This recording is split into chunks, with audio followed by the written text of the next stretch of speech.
If you want to strip someone of all their societal authority in a single breath, don't call them old, call them yesterday's youth. Oh, that is just a phenomenal linguistic trap. I mean, you aren't just insulting their age, you are entirely unspooling their authority, right? Right. You're reminding them that they are really nothing more than an expired version of the current generation. Exactly. And well, welcome to another deep dive. Today, we are immersing ourselves in a piece of source material that doesn't just mock the older generation, it completely rewrites the rules of societal power. It really does. It's so aggressive. Yeah. We're exploring a translated excerpt of the lyrics to a Telugu song called Kuro Alu. In English, that translates basically to youth or young men. And this specific excerpt we have is known as the boundless spirit of youth. Right. So for anyone listening, if you've ever felt the profound frustration of being told to, just do things the way they've always been done by people who seem to have forgotten what it feels like to actually be alive, this text is speaking directly to you. Oh, absolutely. It is a brilliant, almost aggressive manifesto about what happens when a generation realizes the rules were written by people who simply forgot what it was like to be young. The language operating within this source material is just incredibly rich. And the cultural translation from Telugu to English offers some really fascinating layers. Yeah, let's unpack that a bit. Well, it takes the concept of youth and elevates it. Like it moves it from just a biological phase of life into this primal, almost thermodynamic force. Right, because the opening lines of the song hit you immediately with this sense of raw, unregulated power. Completely untethered. Yes, the lyrics define the youth as intoxicated, crazed with energy, and totally untethered. The specific phrasing used is that they have no reins. Which is such a specific image. It is. Now, the immediate visual that comes to mind when we hear no reins is usually equestrian, right? Like a wild stallion running free. Sure, yeah. But looking at the broader context of this poem, I read this more like an unregulated nuclear reactor. Oh, I like that. Like a reactor without cooling rods. Exactly. Because having no reins in this context isn't just about moving fast. It's about a fundamental lack of a governing mechanism. Which is dangerous. Very. And if you look at the traits the songwriter pairs together to describe this state, it paints a very specific picture of how this energy functions. Right. The text explicitly calls these youth players and singers, but in the very next breath, it pivots and calls them handsome hunters. Right, which is quite the pivot. Think about the mechanics of what that juxtaposition actually achieves. Okay. Players and singers represent, the apex of human creation. Mm. Art and joyous expression. They are inherently additive to the world. Right, they create things. Exactly. But a hunter, that operates on a totally different frequency. A hunter represents pursuit, survival, calculation. It's a very primal instinct for extraction. Wait, so combining the artist and the hunter? Yes, by fusing those together, the text establishes youth as a sheer, undeniable force of nature. They possess the sensitivity to create beautiful art, but they also possess the predatory instinct necessary to survive and basically dominate their environment. That dual nature is what makes them so formidable. It's not just boundless enthusiasm. It's a highly capable, untamed kinetic energy. Absolutely. But here's the thing. Raw kinetic energy without a closed system or, a deliberate direction is ultimately just chaos. Right, it just blows up. Exactly. If you have a reactor running without a governing mechanism, it eventually melts down. And the text anticipates this, doesn't it? It does. It doesn't leave them in a state of personal, chaotic energy forever. Right. The lyrics shift gears dramatically. They widen the scope to show where this immense pressure is actually directed, which is massive macro-level societal impact. The transition in the text is jarring in the best possible way.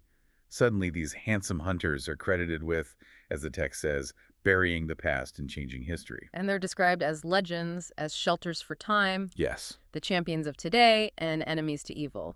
But wait, I have to push back here. Go for it. If their entire identity is built around having no reins and breaking rules, isn't that, inherently just destroying the society they claim to be saving? That is the natural question, right? Yeah, because if your primary historical function is to be a wrecking ball that buries the past, how do you simultaneously become a shelter for time?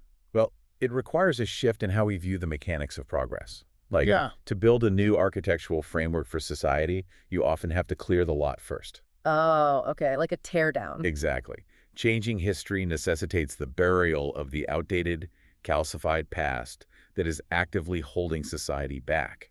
It's not mindless destruction. It's a controlled demolition of broken systems. So burying the past isn't an act of vandalism, it's an act of necessary historical hygiene. Precisely. That's a great way to put it. And the text provides the moral cooling rods for that nuclear reactor you mentioned earlier. Right, it gives them a direction. It anchors their rebellion with a profound moral compass. You pointed out that the text calls them enemies to evil. But it also balances that by calling them steadfast companions in friendship. Oh, wow. Okay. This is crucial. It tells you that their unbridled destructive energy is not directed at random targets or innocent people. It is surgically directed at injustice. Got it. They are ruthless towards systemic evil, but fiercely loyal to their communal bonds. That loyalty is what converts their destructive capability into a constructive force for justice. Which brings us back to that incredible phrase, shelters for time. That's a powerful image. If you think about the concept of time historical eras, decades, generations, they are usually defined by the dominant institutions of that era. Right. But this text suggests that the institutions are rotting, so the youth themselves step in to become the architecture. Yes, exactly. When people look back at that era, they won't see the crumbling political or social structures. They will see a generation of youth who stood up and physically sheltered that period of time from total stagnation. They become the defining framework of their own history. But, you can't live constantly at the macro level of historical demolition. No, of course not. You'd burn out. Exactly. Even the most revolutionary generation has to sleep, and they have to connect with individuals. That massive kinetic energy eventually have to find a conduit in the private sphere. Which pulls us right into the sensory, deeply intimate layer of the lyrics. Right. The imagery shifts from these sweeping historical movements of burying the past to something entirely physical. We get descriptions of sparkling eyes, glowing bodies, and a shower of smiles. Beautiful imagery. And there's a specific metaphor used here to describe the pulse of romance that I think is just brilliant. The thorn in the heart. Yes, the thorn in the heart. The lyrics state that a smile from a lover plants a thorn in the heart, and that only a lover's fingers can carefully remove it. It's so visceral. To me, this describes the precise physics of a sudden infatuation. We usually romanticize falling in love as like a soft, gentle breeze. Right, something very peaceful. But a thorn is a physical intrusion. It introduces foreign material into a closed system, and it demands an immediate biological response. It's like an immune response to a crush. Yes. Think about the disruption of it. If you are just going about your day completely balanced, and suddenly someone you're attracted to smiles at you, your equilibrium is destroyed. Totally shattered. You're distracted, you're anxious, there is a literal sharp tension in your chest. It is a thorn. It hurts, but it is a disruption you actively desire. You don't want it to go away. Right. You don't want to pull it out yourself to return to your boring baseline. You require the specific intimate connection, the lover's fingers, to resolve that tension and heal the disruption. It perfectly articulates the agonizing friction of young romance. And the text surrounds that internal emotional friction with very specific, evocative spatial metaphors. Like what? Well, it talks about the sleepless bower in the bachelor's bedroom. Ah, the physical spaces of isolation. Exactly. The bachelor's room is a solitary containment unit. It's restless. Right. The energy we talked about earlier is bouncing off the walls of that room with nowhere to go. Yeah. But then the text offers a solution. Closed doors that become a festival once they are finally opened. A festival. That's a huge shift from a solitary bedroom. It is. And in the Indian context, translating the concept of a festival, a Tirunalu, it requires understanding of the sensory magnitude of the event. Okay, unpack that for us. A Tirunalu isn't just a quiet gathering.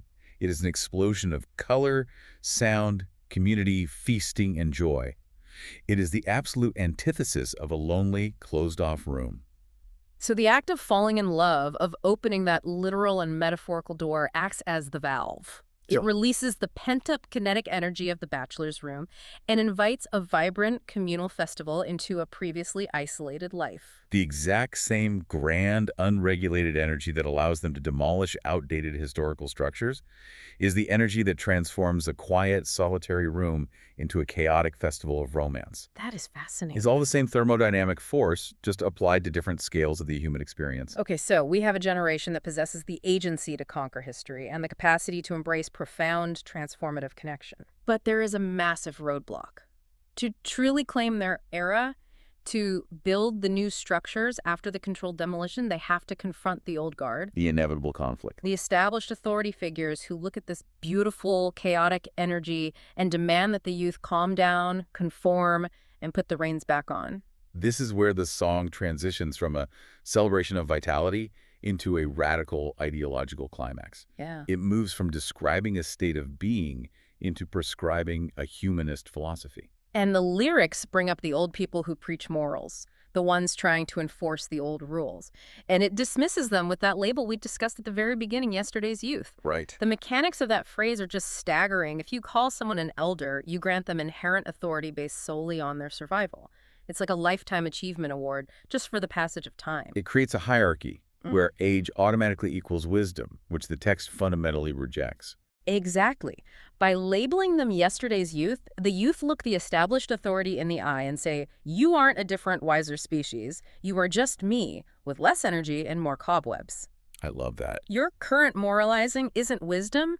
It's just a forgotten memory of your own wild days when you were a hunter. It entirely deflates the pedestal. It totally levels the playing field, linguistically and philosophically. And once they use that equalizer to sweep away the old, unearned authority, they are free to, as the text demands, dust off those old cobwebs and break the old chains. They just clear it all out. Exactly. They reclaim the timeline. The days ahead belong to them. But what makes this text a masterpiece isn't just the rejection of the old system, it's the specific architectural framework they build to replace it. The humanist declarations, they don't just leave a vacuum. No, not at all. They build an entirely new philosophical paradigm. The lyrics state teacher, humans are our friends, hearts are our temples, we are our own gods. Hearts are our temples. That is a massive paradigm shift. You- It takes the entire concept of reverence, worship, and the sacred, and removes it from cold stone buildings, distant deities, and bureaucratic religious institutions. Right. It places the sacred squarely within human connection. It completely democratizes religion. If your heart is a temple, then the way you treat yourself, the way you maintain your own internal ecosystem, and the way you connect with others becomes the ultimate measure of morality. That's beautiful. It removes the middleman from spiritual and ethical authority. We are our own gods is the logical conclusion of having no reins. Because you answer only to yourself. Exactly. It means we hold the absolute power to shape our own destiny. We do not wait for external salvation. We manufacture it through our own actions. Which leads directly to the ultimate rebellious command that ends the text, rewrite the scriptures. The perfect culmination of their untethered energy. The ultimate act of a generation claiming its agency. The realization here is that the rules of society, the morals, the laws, the cultural expectations, are not immutable truths carved into mountains by unseen, untouchable forces. Yeah. They are scriptures written by flawed people who were at one point just yesterday's youth, and if they were written by people, they can be crossed out, heavily edited, and completely rewritten by the people who are alive and burning with energy right now. It is a breathtaking amount of agency to claim for oneself, and it's a profound responsibility. You are no longer just a participant in society. You are its author. It's an incredible journey this text takes us on. We started by looking at this unregulated nuclear reactor of kinetic energy intoxicated just by the sheer fact of existing. Right. We watched that primal force act as a controlled demolition, burying the calcified past to create a shelter for the era. Yeah. We felt how that macro energy funnels into the intimate, sweet disruption of the thorn, turning lonely containment units into a festival of romance. A literal Tiruna loop. Exactly. And finally, we saw that energy mature into a full-blown philosophy, tearing down the chains of dogma to declare that human hearts are the only temples that matter, and human agency is the only true scripture. It is a remarkably comprehensive vision of the human experience, packed into the verses of a song.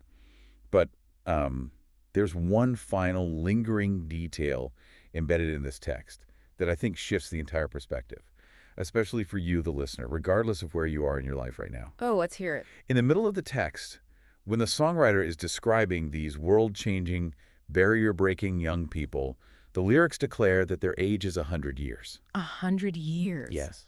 The specific translation often used is forever youth. Now contrast that with the elders, who are dismissed as merely yesterday's youth. Okay, yeah. If the active, passionate people changing history are 100 years old and the dusty, moralizing people are just from yesterday, it presents a fascinating paradox. It does. It suggests that in the world of this song, Youth is not a biological age or a demographic category. Oh, wow. It completely disconnects the concept of youth from the passage of time.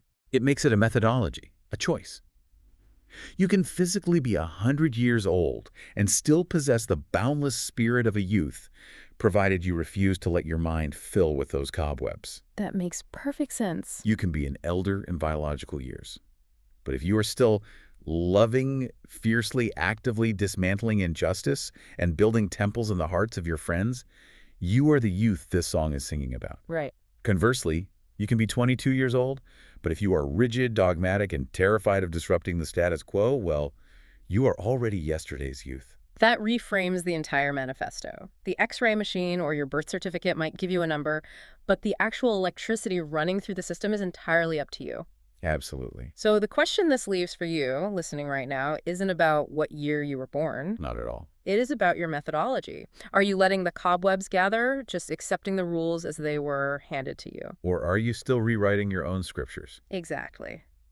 Thank you for joining us on this deep dive. We will catch you on the next one.